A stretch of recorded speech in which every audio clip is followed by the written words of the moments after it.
अपनी जादुई आवाज के दम पर लोगों को दीवाना बना देने वाले किशोर कुमार भारतीय सिनेमा के मशहूर गायकों में से एक थे। वह गायक के साथ एक अभिनेता, गीतकार, संगीतकार, निर्माता, निर्देशक और पटकथा लेखक भी थे। उन्होंने हिंदी भाषा के साथ बंगाली, मराठी, असमिया, गुजराती, कन्नड़, भोजपुरी, मलयालम, उड़िया और उर्दू भाषा में कई गाने गाए हैं। सर्वश्रेष्ठ पार्श्व गायक के तौर पर उन्होंने 8 फिल्म फेयर पुरस्कार जीते हैं और उस श्रेणी में सबसे ज्यादा फिल्म फेयर पुरस्कार जीतने का रिकॉर्ड भी बनाया है। किशोर कुमार का रियल नाम आभास कुमार गांगुली था और लोग उन्हें प्यार से किशोरदा के नाम से पुकारते थे। उनका जन्म 4 अगस्त 1929 को मध्य प्रदेश के खंडवा में हुआ था। उनके पिता का नाम कुंजलाल गांगुली है, जो पेशे से एक वकील थे। उनकी माता का नाम गौरी देवी है, जो एक गृहिणी थी। किशोर कुमार 4 भाई बहनों में से सबसे छोटे थे। उनके बड़े भाई अशोक कुमार और अनूप कुमार ने भी फिल्मों में अभिनेता के तौर पर काम किया था। उनके बड़े भाई अशोक कुमार हिंदी फिल्म इंडस्ट्री में दादा मुनि के नाम से जाने जाते थे। किशोर कुमार के जीवन में उनके बड़े भाई अशोक कुमार का अहम योगदान रहा है, क्योंकि अशोक कुमार की वजह से ही उनकी रुचि भी फिल्मों की ओर बढ़ने लगी। की बहन का नाम सती रानी देवी है, जिनका विवाह भारतीय फिल्म उद्योग के जाने माने फिल्म निर्माता शशिधर मुखर्जी से हुआ था, जिन्होंने 1930 के दशक में बॉम्बे टॉकीज की स्थापना की थी। शशिधर मुखर्जी अभिनेत्री काजोल के दादाजी थे। किशोर कुमार ने अपनी प्रारंभिक शिक्षा मध्य प्रदेश के खंडवा शहर से पूरा किया। उसके बाद उन्होंने इंदौर के क्रिश्चियन कॉलेज से स्नातक की पढ़ाई की थी। किशोर कुमार ने अपने फिल्मी करियर की शुरुआत साल 1946 में फिल्म शिकारी से की थी। इस फिल्म में उनके बड़े भाई अशोक कुमार ने लीड अभिनेता के तौर पर काम किया था। साल 1951 में किशोर कुमार ने फनी मुजुमदार की फिल्म आंदोलन में एक लीड अभिनेता के तौर पर काम किया, लेकिन यह फिल्म कुछ खास कमाल नहीं कर पाई। एक अभिनेता के तौर पर उन्होंने असली पहचान साल 1954 में बिमल राय की फिल्म नौकरी से मिली, जिसमें उन्होंने एक बेरोजगार युवक का किरदार निभाया था। उसके बाद उन्होंने बाप रे बाप, नई दिल्ली, मिस मेरी और आशा जैसी कई सुपरहिट फिल्मों में काम किया। साल 1958 में उन्होंने फिल्म चलती का नाम गाड़ी में मधुबाला और अपने दोनों भाइयों अशोक कुमार और अनूप कुमार के साथ काम किया। यह भी दिलचस्प है कि मोहम्मद रफी ने किशोर कुमार की कई फिल्मों में गाने गाए थे और इसके लिए रफी जी ने उनसे सिर्फ 1 रुपया लिया था। अपने फिल्मी करियर के दौरान एक अभिनेता के तौर पर उन्होंने करीब 81 फिल्म में काम किया था, जबकि करीब 18 फिल्मों का निर्देशन उन्होंने खुद किया था। किशोर कुमार ने अपना पहला गाना साल 1948 में रिलीज हुई फिल्म जिद्दी के गाने मरने की दुआएं क्यों मांगू गाया था, जिसे देवानंद साहब के ऊपर फिल्माया गया था। हालांकि इस फिल्म में सफलता के बावजूद भी उन्हें कोई खास पहचान नहीं मिली थी। इसके बाद एस.डी. बर्मन ने उन्हें साल 1950 में फिल्म प्यार और साल 1951 में फिल्म बहार में गाने का मौका दिया। फिल्म बहार में उनके द्वारा गाए गए गाने कसूर आपका हिट साबित हुई। इसके बाद उन्होंने कई फिल्मों में गाने गाए, लेकिन संगीत की दुनिया में उन्हें असली पहचान साल 1957 में रिलीज हुई फिल्म फंटूस के गाने दुखी मन मेरे से मिली। इस गाने के बाद एस.डी. बर्मन ने अपने संगीत निर्देशन में उन्हें कई फिल्मों में गाने का मौका दिया। साल 1940 से 1980 तक किशोर कुमार ने अपने जीवन में करीब 574 गाने गाए। एक पार्श्व गायक के तौर उन्होंने 8 फिल्म फेयर पुरस्कार जीतने के साथ ही सबसे ज्यादा फिल्म फेयर पुरस्कार जीतने का भी रिकॉर्ड बनाया था। उन्हें पहला फिल्म फेयर पुरस्कार साल 1969 में फिल्म आराधना के गाने रूप तेरा मस्ताना प्यार मेरा दीवाना के लिए मिला था। किशोर कुमार की यह खासियत रही है कि वो देवानंद साहब से लेकर सुपरस्टार राजेश खन्ना जिस भी अभिनेता के लिए गाने गाए, वो उनकी आवाज सभी पर फिट बैठती थी। लगता था जैसे उस अभिनेता के अंदर खुद किशोर कुमार समा गए हो। किशोर कुमार ने अपने जीवन में 4 शादियां की थी। पहली शादी उन्होंने रूमा घोष उर्फ रूमा गुहा ठाकुर से की, जो एक बंगाली गायक है और अभिनेत्री थी।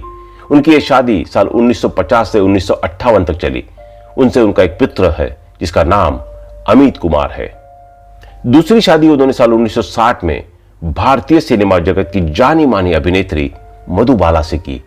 दोनों ने चलती का नाम गाड़ी, हाफ टिकट और जुमरू जैसे कई फिल्मों में साथ काम किया था। इसके लिए उन्होंने धर्म परिवर्तन कर इस्लाम धर्म को अपनाया और उन्होंने अपना नाम बदलकर करीम अब्दुल रख लिया। किशोर कुमार के माता पिता उनके इस शादी से खुश नहीं थे, इसलिए उनके माता पिता उनकी शादी में शामिल नहीं हुए थे। बाद में उन्होंने मधुबाला से हिंदू रीति रिवाज से भी शादी की, लेकिन उनके माता पिता ने मधुबाला को कभी भी अपने बहू के रूप में स्वीकार नहीं किया। घर में तनाव का माहौल होने की वजह से मधुबाला बांद्रा में स्थित अपने बंगले में वापस लौट आई और वहां वो अकेली रहने लगी। दिल की बीमारी की वजह से 23 फरवरी 1969 को मधुबाला का निधन हो गया। इसके बाद किशोर कुमार के जीवन में योगिता बाली आई और साल 1976 में उन्होंने योगिता बाली से तीसरी शादी की, जो सिर्फ 2 साल तक ही चल पाई और साल 1978 में उनका तलाक हो गया। तलाक के बाद योगिता बाली ने मिथुन चक्रवर्ती से शादी कर ली। चौथी और अंतिम शादी किशोर कुमार ने साल 1980 में लीना चंदावरकर से की, जो उनके बड़े बेटे अमित कुमार से सिर्फ 2 साल बड़ी है। लीना चंदावरकर से उनका एक बेटा है जिसका नाम सुमित कुमार है। किशोर कुमार से जुड़े कई विवाद। साल 1989 में किशोर कुमार के निर्देशन में बनने वाली फिल्म ममता की छाव, इसमें अमिताभ बच्चन ने कैमियो की भूमिका निभाने से इनकार कर दिया था, जिसकी वजह से अमिताभ बच्चन के साथ उनका संबंध खराब हो गया था और उन्होंने उनकी फिल्मों में गाने गाना बंद कर दिया था। हालांकि समय के साथ यह विवाद खत्म हो गया और बाद में अमिताभ बच्चन की फिल्म तूफान के गाने आया आया तूफान उन्होंने ही गाया था। साल 1979 में किशोर कुमार की तीसरी पत्नी योगिता बाली ने उनसे तलाक लेकर मिथुन चक्रवर्ती के साथ शादी कर ली, जिसकी वजह से किशोर कुमार ने मिथुन कुमार की फिल्मों में गाने गाना बंद कर दिया। लेकिन बाद में उन्होंने मिथुन चक्रवर्ती की फिल्म सुरक्षा, डिस्को डांसर और वक्त की आवाज में गाने गाए। किशोर कुमार के जीवन में एक बड़ी घटना हुई उस समय जब साल 1975 में देश में आपातकाल के समय कांग्रेस पार्टी की एक रैली में उन्हें गाने के लिए संपर्क किया गया, लेकिन उन्होंने इस रैली में भाग लेने के लिए साफ इनकार कर दिया, जिसकी वजह से उस समय की सूचना एवं प्रसारण मंत्री विद्याचरण शुक्ला ने दूरदर्शन और ऑल इंडिया रेडियो पर किशोर कुमार के गानों को प्रसारण पर रोक लगा दी। यह प्रतिबंध 4 मई 1976 से लेकर आपातकाल के अंत तक लगा रहा। साथ ही किशोर कुमार के घर पर इनकम टैक्स विभाग द्वारा छापेमारी भी की गई। लेकिन इतना होने के बावजूद भी किशोर कुमार ने कभी भी आपातकाल का समर्थन नहीं किया। किशोर कुमार का जन्म मध्य प्रदेश के खंडवा में एक बंगाली परिवार में हुआ था। जब वो बाल अवस्था में थे उस समय उनके बड़े भाई अशोक कुमार हिंदी फिल्म जगत के एक जाने माने अभिनेता बन चुके थे। बड़े भाई अशोक कुमार और अनूप कुमार का फिल्मों में काम करने की वजह से उनकी रुचि भी शुरू से ही फिल्मों की ओर थी। उनका रियल नाम आभास कुमार गांगुली था, लेकिन फिल्मों में काम करने के साथ ही उन्होंने अपना नाम बदलकर किशोर कुमार रख लिया। उन्होंने अपने फिल्मी करियर की शुरुआत साल 1946 में फिल्म शिकारी से एक अभिनेता के तौर पर किया था। वह हिंदी सिनेमा के जाने माने गायक कुंदन लाल सहगल से काफी प्रभावित थे और वह उनकी गायन शैली का भी अनुकरण करते थे। साल 1948 में संगीत निर्देशक खेमचंद्र प्रकाश ने उन्हें पहली बार फिल्म जिद्दी के गीत मरने की दुआएं को क्यों मांगू गाने का मौका दिया था। उनके बड़े भाई अशोक कुमार चाहते थे कि वो एक अभिनेता बने, लेकिन वो गायन में ज्यादा रुचि रखते थे। किशोर कुमार के जीवन में एस.डी. बर्मन का भी अहम रोल रहा है। उनके गायन प्रतिभा को निखारने का श्रेय एस.डी. बर्मन को ही जाता है। एस.डी. बर्मन ने किशोर कुमार को के.एल. सहगल के जैसा बनने के बजाय अपनी स्वयं की गायन शैली विकसित करने का सुझाव दिया था। साथ ही उन्होंने किशोर कुमार की गायन कला से खुश होकर अपने संगीत निर्देशन में कई फिल्मों में गाने का मौका भी दिया था।